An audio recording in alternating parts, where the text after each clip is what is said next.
দুইটা জিনিসকে পেশ করলেন। একটা হলো নবুয়তি, আল্লাহ পাক রব্বুল আলামিন লুকমান আলাইহিস সালাতু ওয়াস সালামের সামনে পেশ করলেন।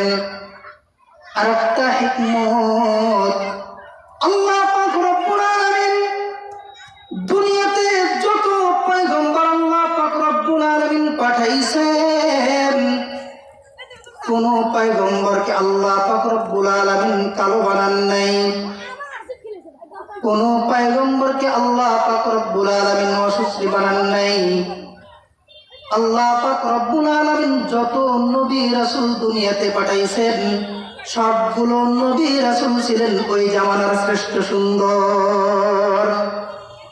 কিন্তু লুকমান আলাইহিস সালাতু ওয়াস সালামের কাছে, লুকমান আলাইহিস সালাতু ওয়াস সালাম আল্লাহ পাকের কাছে এতই পছন্দনীয় হইছেন, আল্লাহ পাক রব্বুল আলামিন দুইটা জিনিস পেশ করে বলতেছেন, লোকমান আমি তোমার সামনে পেশ করলাম দুইটা, তুমি গ্রহণ করবা একটা।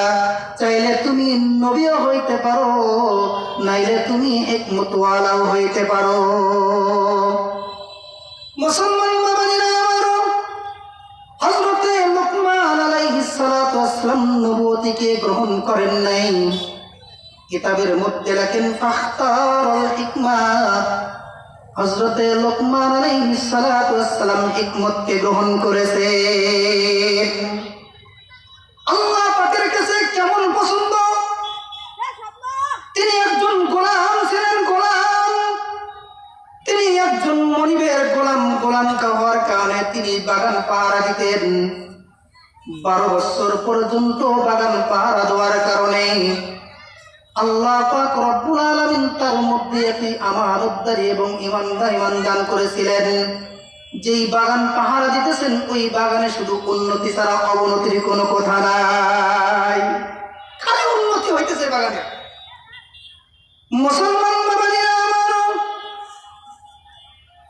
বাগানের মালিক শহরে থেকে চিন্তা করতেছে, আমার এমন একটা বাগান, যেই বাগানটা আমি কোটি কোটি টাকা আয় করতেছি, এমন বাগানটাও একটু দেখা দরকার কিনা বলেন তো। মালিক শহর থেকে গ্রামে চলে আসছে বাগান দেখার জন্য। বাগানে এসে লুকমান আলাইহিস সালাতু ওয়াস সালামকে বলে, লোকমান আমার এই বাগান থেকে আমি কোটি কোটি টাকা আয় করতেছি, লোকমান রে আমার সামনে কিছু ফল, সুস্বাদু ফল, ভালো ভালো ফলগুলো আমার সামনে এনে দাও।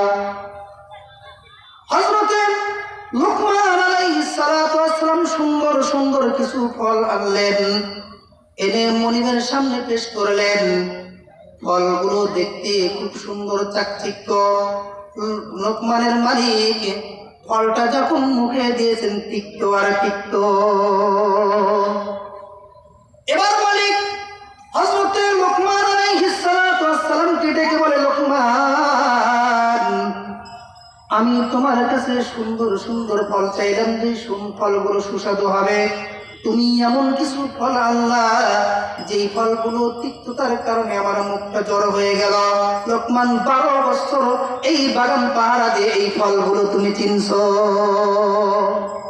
12 বছর হলে তুমি ফলের বাগান পাহারা দাও, আর মাত্র এই সুন্দর ফলগুলো তুমি চিনছো, মিষ্টি ফলগুলো চিনো নাই? বলেন তো আমার আপনার কি হইতো? মুসলমান বাবাজিরা আমার, হযরতে লুকমান আলাইহিস সালাতু ওয়াস সালাম বলেন, আমার মুনিব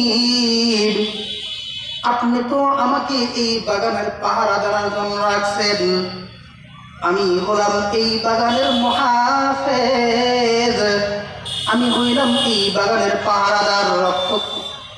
কিন্তু মুনিব আপনি তো এই বাগানের পাহারা দেওয়ার জন্য আমাকে রাখছেন, আপনি তো আমাকে ফল খাওয়ার জন্য, ফলকে টেস্ট করার জন্য রাখেন নাই। আমি আর আপনি কি করতাম? সব বাগান ফল গেছে, চাইতাম না, চাইতাম না। আমি তো বাগান পাহারা দেই, আমার তো সব যায়, আমি ফল পাই। সামান্য ফল কেন? আমি আর আপনি যদি বলেন তো বাদাম কিনতে যাই, না বলে বাদাম কয়টো খাই বলেন?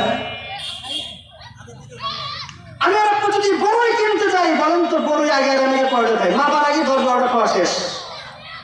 আর যদি কালাই কিনতে যাই, তাহলে মনে করেন যে 5 টাকার কালাই আগে বলেন তো এই না পায়া যেটা খেলাম দোকানের মালিক থেকে, বলেন তো আমার আপনার এটা আমার জন্য হালাল না হারাম? হারাম। এর জন্য আল্লাহ পাকের কাছে আমাকে আপনাকে জবাবদিহি করতে হবে। সাবধান, বড়ই কিনতে যাবেন, বাদাম কিনতে যাবেন, কালাই কিনতে যাবেন, দোকানদারকে না বলে একটাও মুখে দেওয়া যাবে না।